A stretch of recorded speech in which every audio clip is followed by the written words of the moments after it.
Hi everyone, welcome back to my platform. Today I have with me Buneshte Hakamaneshy yet again, and she's here to talk to us about self-esteem and a little bit more about expressive arts therapy. Buneshte has specialized in social psychology and went on to certify as a mental health counselor specializing in expressive arts therapy. Welcome to my platform, Buneshte. It's good to be back. Buneshte, as we know, self-esteem is something that is largely influenced by the society and culture that a person stays in and lives in. And especially today, there is a whole new dynamic in the mix, which is basically social media, right? So whether it comes to having opinions on social media, whether it comes to the likes, the number of hearts you have showing on an Instagram post, things like this, how are these now going to affect the way that self-esteem is developed or developing? Self-esteem in and of itself is a very interesting concept. As we all know, it came to us through Western psychology, which was based on Western ideas of philosophy. And for a really long time, the basic description of self-esteem was an evaluation of an individual of themselves, right? So what we think of ourselves, how we feel about ourselves. But like you said really correctly, that evaluation is not does not exist in isolation, and it exists in our culture and what we see and hear from other people. So often what is mirrored back to us, or the identities of ourselves that are mirrored back to us, is something that we absorb, and we often take on different roles and narratives. Or like, do people think I'm a good person? Do people think I'm a bad person? Am I worthy enough? It often revolves around other people's evaluation of ourselves. And putting social media into this mix, I don't think that social media has caused there to be anything that doesn't already exist. I think it was like, for loss of a better phrase, maybe gasoline on the fire. I think it's a catalyst because it really just brings out everything without a filter, pun intended. Um, for all of these processes that are usually happening. So in olden times, when there was no social media like we have today, there were different clubs, there were different associations, different social groups that people joined and formed meaning and identity from. And now all of it is sort of come together in this big mishmash in the form of social media, where you're essentially doing the same thing. You're trying to find people who think like you, you're trying to find people who possibly look like you, who have the same beliefs as you. And then you want that validation, because validation from those people will validate your identity and your self-esteem. So in that sense, I think social media is like this magnifying glass. I did find a better term, a magnifying glass that helps us really see the intricacies of identity formation and self-esteem. Although I do think that it can be very precarious as to what age somebody really starts engaging with social media. I think depending on human development or how we've learned about human development, if you start too early, I think there are more cons than pros with social media. You know, growing up, the focus was always on academic performance. And unless you were good at something that was in the creative arts sphere, you weren't really you weren't really given the time to pursue it. Okay, so it was like a leisure activity. It was something you did during a summer break, but it's not something that came into practice, into everyday routine or every week. um do you think that that has in some way affected an entire generation's self-esteem? uh, Also, um, could we develop self-care in children if we inculcate this habit of exploring expressive arts? And is there a possibility that we can perhaps help people? And is this in any way related to self esteem? Is encouraging people to do an activity or to engage in an activity only because they enjoy it, and not if it's bringing them some kind of, you know, visible, tangible profit? Yes, yes, and yes, definitely, right? This is a big question. I'm going to try to break it down in parts. You were very right when you said that so much of the arts that we engage in today, let's say in semi-urban or urban India, it's directly related to, are you good at it? Are you really good at it? Are you good enough to make a career from it? Maybe then we'll consider it. Have it as a backup, do it as a hobby, don't take this seriously. Or if you're taking it seriously, make sure you're going to make a lot of money from it, have it be like a serious career aspiration. So there seems to be like this big gap in the middle where you sort of only do things to enjoy them. And this is really funny because when you think about it, especially in the Indian context, our culture is so intertwined with the arts, and it's something that we have always practiced. It's just something that we don't notice, right from making rangoli for festivals to doing dances in different kinds of groups for different kinds of celebrations. These are all things that we've done growing up, and we know intrinsically that we enjoy these things, and these are the things that bring people together, whether it's for Ganesh Puja or whether it's for Eid or whether it's for even Christmas. When it's all celebrated in this Indian context, it's about coming together, making art, whether you realize it or not, and having fun, because that is the sole purpose. That is the end point, right? The end point of that is not to make some money out of it or like use it to increase your social standing or popularity. It's doing it because it feels good.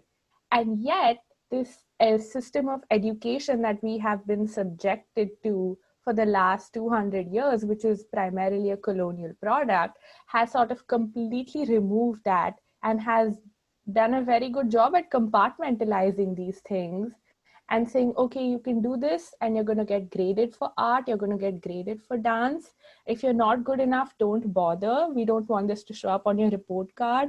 And so it's sort of like something that was so holistic has sort of been deconstructed and broken down into something that we do not recognize anymore. And unfortunately, to try to be more developed, we've like aped the West, and we've taken on this compartmentalization and lost how much we intrinsically value the arts. Or even if we do it now, we don't realize that that's what we're doing. So I think becoming conscious of that fact and realizing that this isn't a new thing. Like even in the Indian context, expressive arts is not this new revolutionary path breaking idea. It's something that we have always done. And it's something that was maybe lost or taken away from our conscious attention for a really, really long time, because we were trying to be something, somebody. We were trying to be people that we weren't supposed to be. And we were trying to like ape a, we had this colonial mindset where everything that was intrinsic, that was indigenous, that was ancient, we were trying to run away from. Not to say that there aren't problems with our own cultures, right? Of course there are, and those need to be held up to scrutiny also.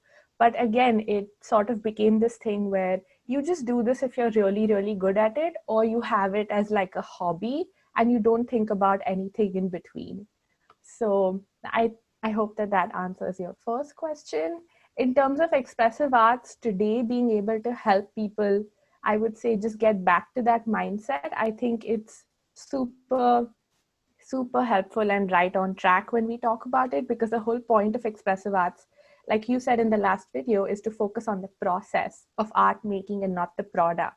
So if I want to make the silliest painting, or I want to like throw swats of paint on a paper or a canvas, or I want to put on my favorite song and I want to dance without any kind of choreography just because it makes me feel good, that's what I'm going to do. And I think expressive arts encourages people to come back to that process and start bringing the process into conscious attention as opposed to the product. So it's not about doing a dance when it's all choreographed because it looks nice for other people. It's doing a dance for myself. And when you start making art for yourself because it feels good, that is directly related to self-esteem and how we feel about ourselves. Because when you see children growing up, children playing together, children engaging in art making processes, we see that they don't care about what other people think for a really long time. And they're absolutely content with enjoying what they do. Like, I'm going to flail my hands and I'm going to dance however I want. But as they grow up, they realize by looking at other people's reactions and looking at other people's evaluations but that's not something that's very appreciated. And people who are more appreciated, children who are more appreciated, are children who start imbibing the adults' values of like, oh, I need to do this, and I need to be good at this when I'm doing this, and I need to be good like this kid and this kid. And so that inherently starts affecting our own evaluation of ourselves, where previously it was, I'm going to do this because I like it, I feel good about myself, to like, oh, I can't draw a straight line with a ruler, so I'm not going to bother doing art because I'm not an artist. Or like, oh, I'm sorry, I can't sing. So in those sense, all of these three things are interconnected: our history, our cultural past, colonization, our education system, in fact, and how expressive arts can help us just go back to what we already had. Thank you so much for that very elaborate and very insightful answer. I felt I'm glad you touched upon the whole aspect of how it's been removed from our conscious minds. The idea that we can actually do things because we enjoy them, and only because we enjoy them, not because we have to be competitive and really good at it. When we look at building self esteem as part of the therapeutic process, how does expressive arts therapy help? A little bit to what I've already said, um, that expressive arts focuses on the process on the creative process and not the end product. So as long as you are brave enough to like take that creative risk, do something you've never done before, try to do something that seems very uncomfortable and alien, but you are able to get enjoyment out of it, whether that's sitting with a therapist in an individual session and trying to use watercolors. Watercolors for me personally was something that was very intimidating because it is a medium that's very fluid and you can't control. So often when people come into the first few sessions and they try to draw, people will use more solid medium, especially in the visual arts like markers or crayons. Or people who are very comfortable with paint will use paint and will not want to shift mediums. So in that sense, when you start experimenting with different visual art mediums, when you try writing something, you try reading it, even if it's not necessarily poetic, but you have the courage to be able to do that, and you start realizing that you have all these creative impulses and they just need like a good old dusting and maybe some sharpening for it to start coming out, and to do that in a way that you are able to express your inner thoughts but also have a lot of fun in the creative process of doing so.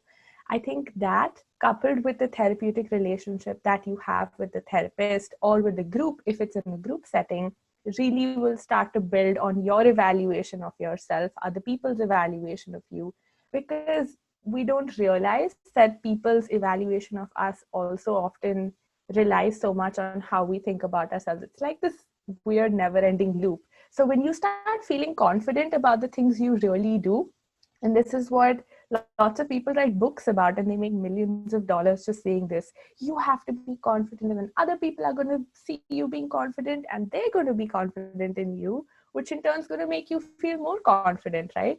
I think expressive arts really helps somebody jumpstart this loop of confidence being mirrored back to you, so you're feeling better. And in fact, a good loop to be stuck in. But in that sense, expressive arts, with all its different mediums, all its different art modalities, creative risk taking can really help somebody build their self esteem. With this, we come to the end of this segment. I want to thank you so much for taking the time out again to talk to me and to talk to our audience. And I look forward to having you here again. Thank you so much for calling me again and being happy enough to, or satisfied enough to listen to me rant. This is something that I'm really passionate about. Again, it's nothing new. It's something that we all intrinsically know. It's simply going back to that road that we have sort of lost along the way. And thank you so much for inviting me again.